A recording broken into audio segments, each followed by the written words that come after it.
There is a book. It is not large, a few dozen pages, bound cheaply, printed in haste somewhere in the United States in the middle of the most destructive war in human history.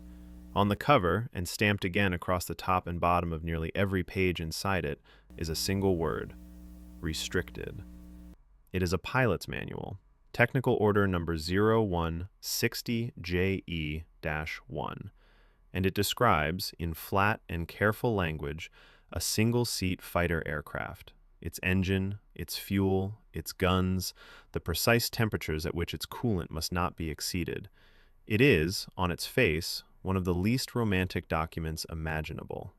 A list, an inventory of valves and switches and warnings. And yet within these pages lies the explanation for one of the most remarkable feats of the air war: how a propeller-driven fighter, built in a hurry, came to escort heavy bombers from England across the whole breadth of Nazi Germany to Berlin itself and bring them home again.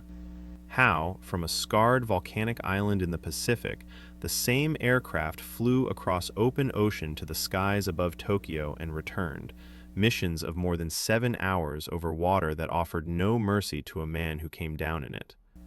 The aircraft was the North American P-51 Mustang, and the secret of how it reached so far, the single feature that gave it that astonishing range, is written here, in this manual, in plain words.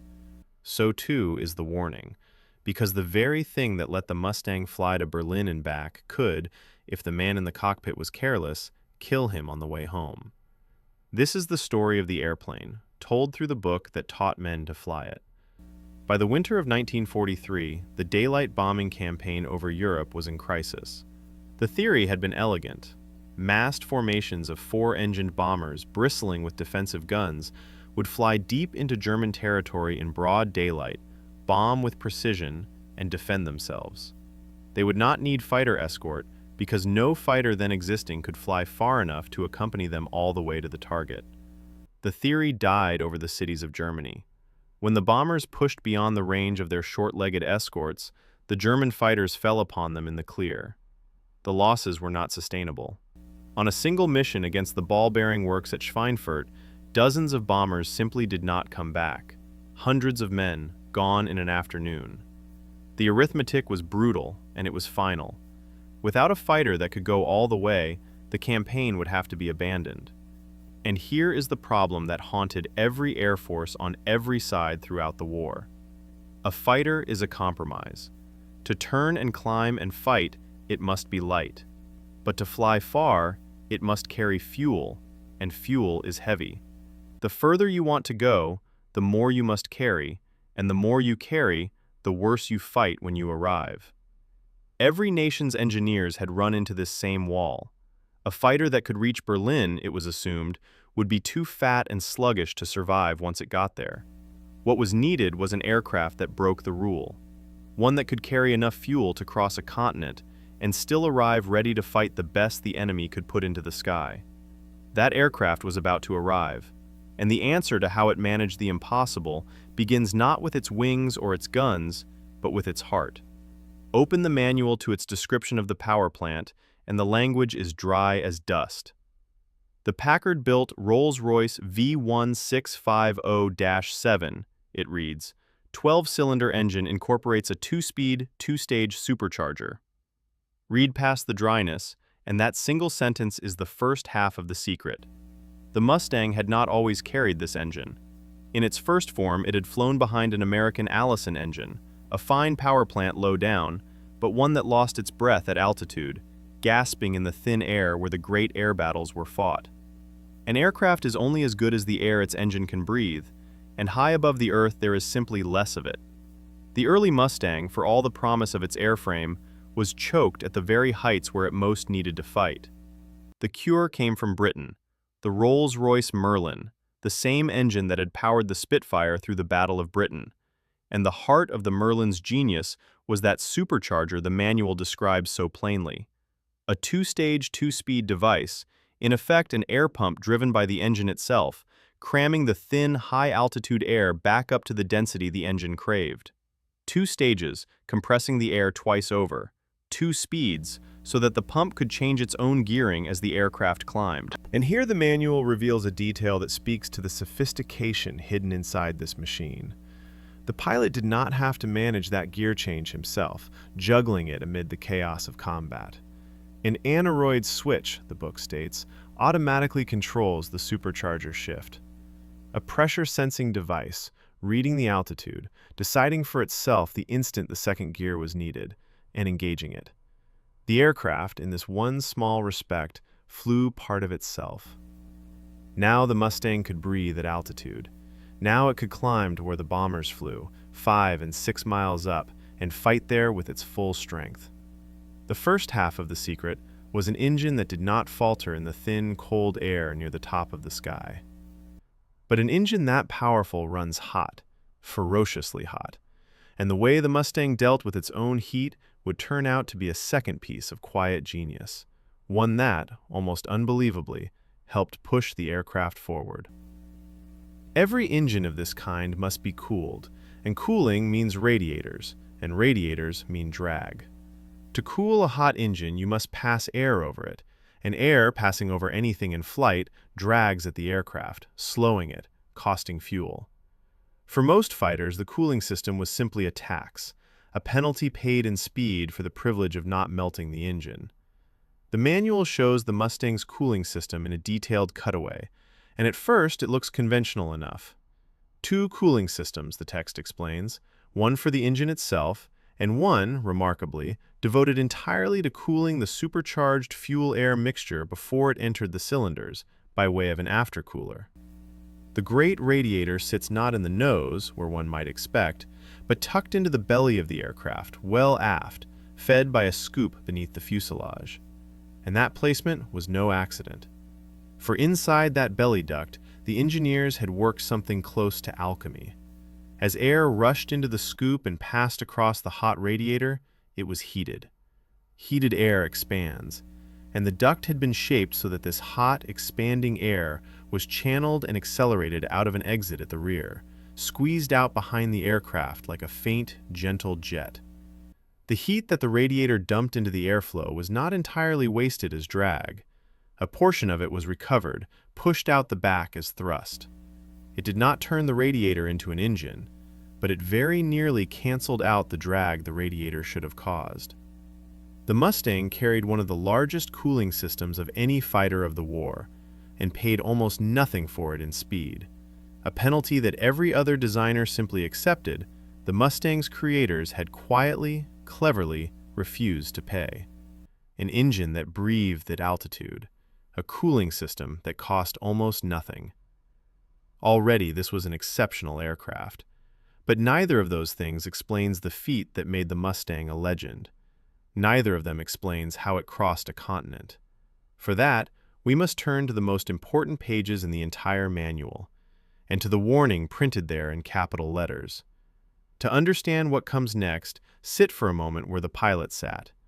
The manual devotes page after page to the cockpit, and the photographs are almost overwhelming. The forward instrument panel alone carries dozens of dials and gauges, each one numbered, each one named in the key beside it. Suction gauge, directional gyro, airspeed, manifold pressure, coolant temperature. The control panels to left and right carry switch upon switch, throttle and propeller controls, the supercharger control, the fuel selector, the trim tabs, the gun and camera safety switch, the bomb controls. It is a dense, demanding environment, every control within reach, everyone with a consequence. This was the office in which a man would spend long hours, much of it in air so thin and cold that the manual specifies an oxygen system fed from low-pressure cylinders, with a warning light to tell him when the supply ran dangerously low.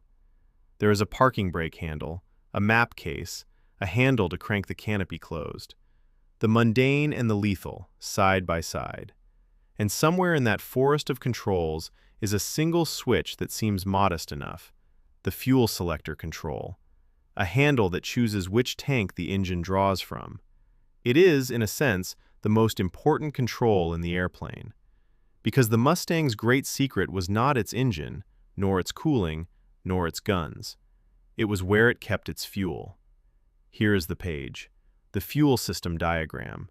And here, finally, is the answer to the whole mystery. A fighter carries fuel in its wings. That was standard. The Mustang did too, a self-sealing tank in each wing. But the manual describes something more. An auxiliary 85-gallon self-sealing tank, it reads, is installed in the fuselage. A great tank of fuel mounted in the body of the aircraft, directly behind the pilot's seat. 85 gallons, on top of the wing tanks. And beneath the wings, the manual shows provision for droppable combat tanks as well. External tanks, slung under each wing, carrying still more fuel, to be drained first and then released and let fall away once empty, the aircraft shedding the weight and the drag the moment they were no longer needed.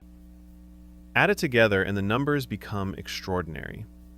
Internal fuel in the wings and that great fuselage tank, plus the external tanks below, and the Mustang could fly distances that had been thought flatly impossible for a single-engined fighter.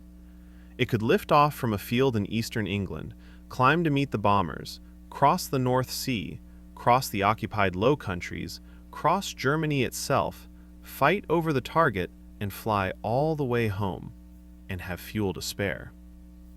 This was the breakthrough. Not a cleverer wing or a stronger gun, but simply the audacity to pack an aircraft with fuel, including that one great tank, sitting where no fighter had dared put so much weight before. It is said that the commander of the German Air Force, seeing American fighters in the skies over Berlin itself, understood in that moment that the war was lost. Whether he truly spoke those words, no one can be certain, but the meaning was real enough. The sanctuary of German airspace was gone. The little friends, as the bomber crews came to call them, could now go anywhere the bombers went. So that is the secret. A tank of fuel behind the pilot's seat. Simple, elegant, war-winning, and very nearly fatal. Because look again at where that fuel sat. 85 gallons, more than 500 pounds of fuel, mounted behind the pilot, well aft of the aircraft's natural point of balance. And here we come to the warning the manual prints in capital letters, and to a danger that no diagram can fully convey. Every aircraft balances around a point, its center of gravity. Load it correctly and it flies true, steady, controllable. Shift that balance too far back and the aircraft becomes a different animal entirely. Twitchy, unstable, reluctant to recover from a maneuver, liable to depart into a spin from which there may be no return. A fighter with its center of gravity too far aft is not a sharper weapon. It is a trap. And a full fuselage tank, sitting behind the pilot, pushed the Mustang's balance dangerously rearward. The manual does not hide this. It states it plainly in a box marked Important. The pilot is instructed to retain only about 25 gallons in that fuselage tank for landing, to keep the center of gravity in its proper place. And in the starting and operating procedures, the order of work is laid down with care. Burn the fuselage tank down first. Draw the aircraft's balance forward, back into safety, before the real fighting could begin. Consider then what this meant for the man in the cockpit. He took off heavy, every tank full, the aircraft at its most ungainly and least forgiving, climbing slowly into the thin air with that great mass of fuel dragging his tail downward. The most dangerous phase of the flight came at its very beginning, when he had the least height and the least margin for error. In this condition, the manual is blunt about how the aircraft behaved. Until that fuselage tank was burned down, violent maneuvers were to be avoided. The very aircraft that was famous for its agility was, for the opening stage of every long-range mission, a treacherous thing to handle. And the pilot knew that if he were bounced by enemy fighters in those first minutes, before he had burned off that aft weight, he would be fighting for his life in an aircraft that did not want to be flown hard. So the legend turns out to have a shadow. The range that made the Mustang immortal was bought with a tank of fuel that made the aircraft, for a time, a danger to the man flying it. Every mission to Berlin began with the pilot managing not just an enemy and the weather and the cold, but the shifting balance of his own machine. Turning that fuel selector, watching his tanks, burning the fuselage tank down before he dared to truly fight. Get it wrong, forget the sequence, and the aircraft could betray him long before any German did. The manual taught him the sequence. The manual, in the end, was what stood between him and that mistake. And if the European story shows us the danger over land, the Pacific would push the very same aircraft and the very same secret to a far crueler extreme. By the spring of 1945, the war in the Pacific had reached the Japanese home islands. Great fleets of American bombers, the enormous four-engined B-29 superfortresses, were flying against Japan itself. But they flew vast distances over open ocean, and they too needed escort, and there had been no island close enough to base the fighters that could provide it. Then came Iwo Jima. The volcanic island had been taken at appalling cost, a black scar of ash and rock in the middle of the sea. But it lay roughly halfway between the bomber bases and Japan, and onto its rough airstrips came the Mustangs. What followed were some of the longest, loneliest fighter missions of the entire war. From Iwo Jima to the skies over Japan and back was a journey of around 1,500 miles, much of it across empty ocean, hour after hour, with nothing below but water. A mission could last 7 hours or more, the pilot strapped into that cramped cockpit, navigating across featureless sea toward a hostile coast, with the knowledge that an engine failure, a fuel miscalculation, a wound, meant ditching in the open Pacific with little hope of rescue. Here, the manual's fuel pages stop being a matter of performance and become a matter of survival. Over Europe, a fuel error might mean an emergency landing somewhere in friendly or neutral territory. Over the Pacific, there was no territory. There was only the sea. The careful management the manual demanded, burn this tank, then that one, watch the balance, hold a reserve, was, on those over-water missions, quite literally the difference between coming home and vanishing without trace. And so the same humble book that taught a pilot to reach Berlin now taught another to cross an ocean and return. The same 85-gallon tank, the same warnings, the same disciplined sequence of switches, a document of valves and gauges turned by circumstance into a lifeline stretched across the Pacific. The Mustangs rose from Iwo Jima's ash, climbed out over the water, and pointed their noses toward Japan. Most came back. That they did is owed, in no small part, to the dry and careful pages of a book stamped restricted. But range was only what got the Mustang to the fight. We have not yet spoken of what it did when it arrived. For all the cleverness of its engine and the audacity of its fuel, the Mustang was a weapon, and the manual does not let us forget it. Turn to the pages on armament, and the photographs show the wing gun installation laid open, belts of ammunition snaking back into the wing, the heavy barrels of the guns, and a detail that speaks to where these aircraft fought: an electric gun heater. For at the altitudes where the Mustang did its work, in air far below freezing, oil congealed and mechanisms could seize. Guns could freeze solid and fall silent at the worst possible moment. The heater kept them warm, kept them ready, in the brutal cold 5 miles up. The Mustang's main armament was a battery of 50-caliber Browning machine guns mounted in the wings. In this late model, the guns were mounted upright and fed cleanly, a refinement over earlier marks, where guns canted over in the wing had been prone to jamming under the strain of a hard, twisting turn. A pilot pulling tight on his quarry and feeling his guns choke at the critical instant, that had been a real and deadly fault, and the late Mustang had cured it. The manual also describes provision for bombs and external tanks on the wing racks, controlled from the cockpit through arming switches and a release selector. A fighter, yes, but one that could also strike the ground when ordered to. And the manual sets out, with that same dryness, the limits a pilot dared not exceed. The instrument page lays them bare. Maximum permissible coolant temperature, maximum oil temperature, maximum manifold pressure for takeoff, a maximum permissible indicated airspeed beyond which the airframe itself was in danger. Each gauge a boundary, each boundary a quiet promise of consequences. For this was the other truth the manual carried. The Mustang was magnificent, but it was not forgiving of ignorance. Push the coolant past its limit and the engine would cook itself. Hold too much power for too long and metal would fail. Dive too fast and the air itself would tear at the controls. The line between a war-winning fighter and a smoking wreck was drawn in these numbers, and the manual existed to keep the pilot on the right side of it. Which brings us, at the last, to the simplest and most human question the book ever had to answer. How does a man come home alive?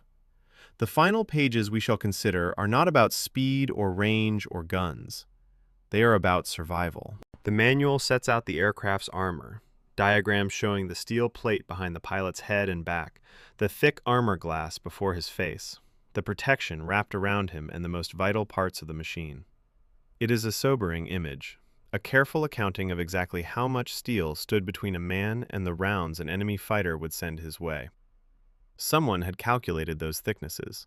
Someone had decided where the protection went and where, for the sake of weight, it could not. And there is a page of emergency equipment, sketched out plainly.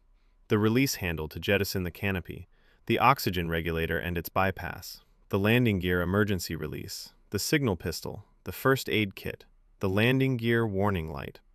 These are the things a man reached for when things had gone wrong, when the engine that breathed so well at altitude had been hit and was failing, when the fuel that had carried him so far was streaming away through a punctured tank, when the careful balance of the aircraft no longer mattered because he was trying simply to get down or to get out. The manual is, in this respect, an oddly compassionate document. It anticipates disaster. It lays out, in advance and in calm language, what to do when the worst arrives, which handle, which switch, in which order. It is the accumulated experience of those who had gone before, written down so the next man might have a better chance. And that, in the end, is what the book truly was. Not merely an inventory of an aircraft, but the distilled knowledge of how to live inside one, how to coax the engine to altitude, how to manage the fuel that would carry you across a continent or an ocean, how to fight when you arrived, and how to come home when you could. The Mustang's reputation is well earned. It was, by many measures, the finest piston-engined escort fighter of the war, the aircraft that finally broke the rule that said a fighter could be either far-reaching or deadly, but never both. It flew over Berlin when no one believed a fighter could. It rose from the ash of Iwo Jima and crossed an ocean to the skies of Japan. Its silhouette became one of the defining shapes of the age, but the legend, when you look closely, was never magic. It was engineering, clever, daring, and human. An engine that breathed in thin air, a radiator that all but flew for free, and a tank of fuel behind the pilot's seat that bought a continent's worth of range, at the price of a danger the pilot had to manage on every single flight. All of it set down, plainly and without drama, in a few dozen pages of a book that most of the men who used it would have handled 100 times without a second thought. A book stamped on every page with that single cautious word: restricted. It was never the whole story of the Mustang, but it was, perhaps, the truest, because the legend flew on wings of aluminum and aviation fuel, and on the quiet, careful knowledge of how to use them. The aircraft has long since passed into museums and memory. The men who flew it grow fewer with every passing year. But the book remains, and in its dry and dutiful pages, the Mustang still tells us exactly how it was done.